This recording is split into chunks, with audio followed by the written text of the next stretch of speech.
I've known the Fourth World Movement for seems like most of my life. When the Fourth World Movement did come around, it really gave us something to do in a place that there was pretty much nothing to do but watch the drugs being sold or fights, watching people drinking and carrying on, which I was also one of.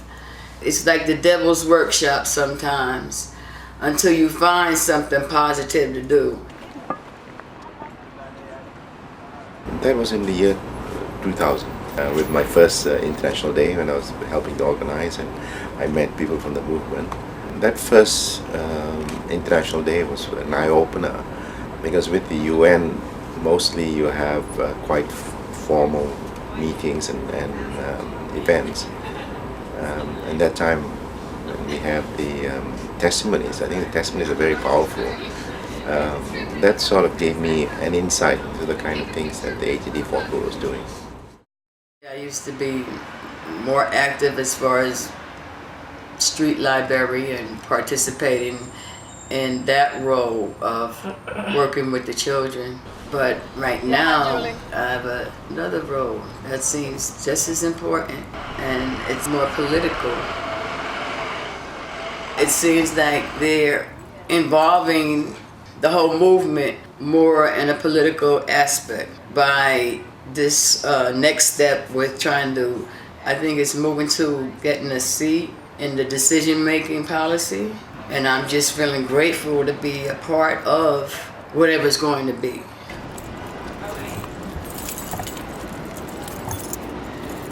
When I look at the kinds of sacrifices and the work that's been done by active members in the ATD Quart Monde movement, and I feel very humbled because it's a very small contribution that I'm making.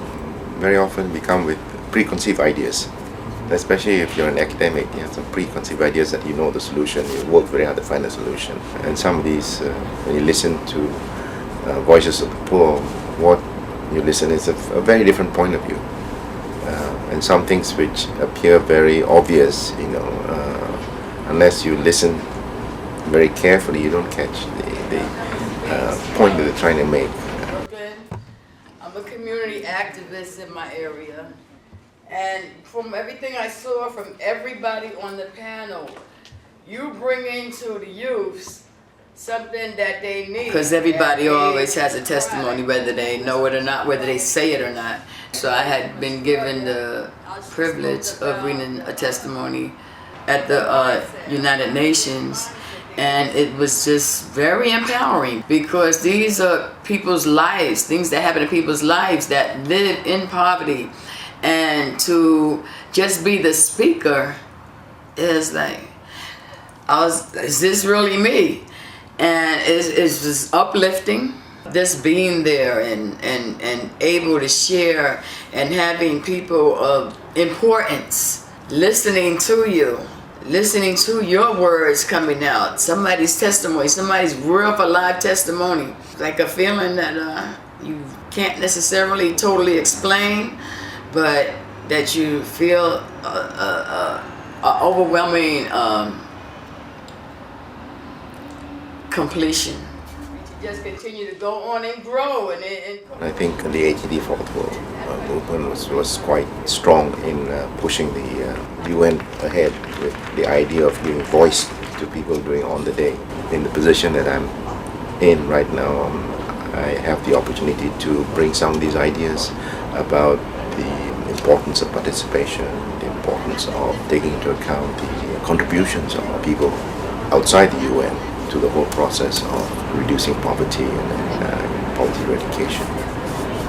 And it's important for everyone is the recognition of the right of everyone to have voice, and also the dignity. I think we tend to lose sight of that everybody has dignity, regardless whether they're rich or poor, they have the same right. All of this is helping to feed the energy in the fight, and helping to show you some more ways that you can do things in a positive nature. And we say that it shouldn't be just one day that's a poverty day. Oh, absolutely not. Every single day. That's right. Okay, well, nice meeting you. Yeah. Today, both Emma and Donald are still very active and committed to overcoming poverty.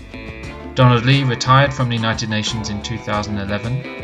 In recognition of his long-term commitment to promoting the participation of people in poverty at the United Nations and elsewhere, Donald was invited to be president of the International Committee of October 17th International Day for the Eradication of Poverty. Emma Speaks recently graduated and is employed as an IT engineer. She continues to be actively involved in anti-poverty work in her community and was asked to join the board of directors of the Fourth World Movement, USA. She is relentless in continuing to organize a yearly block party on Montauk Avenue, East New York.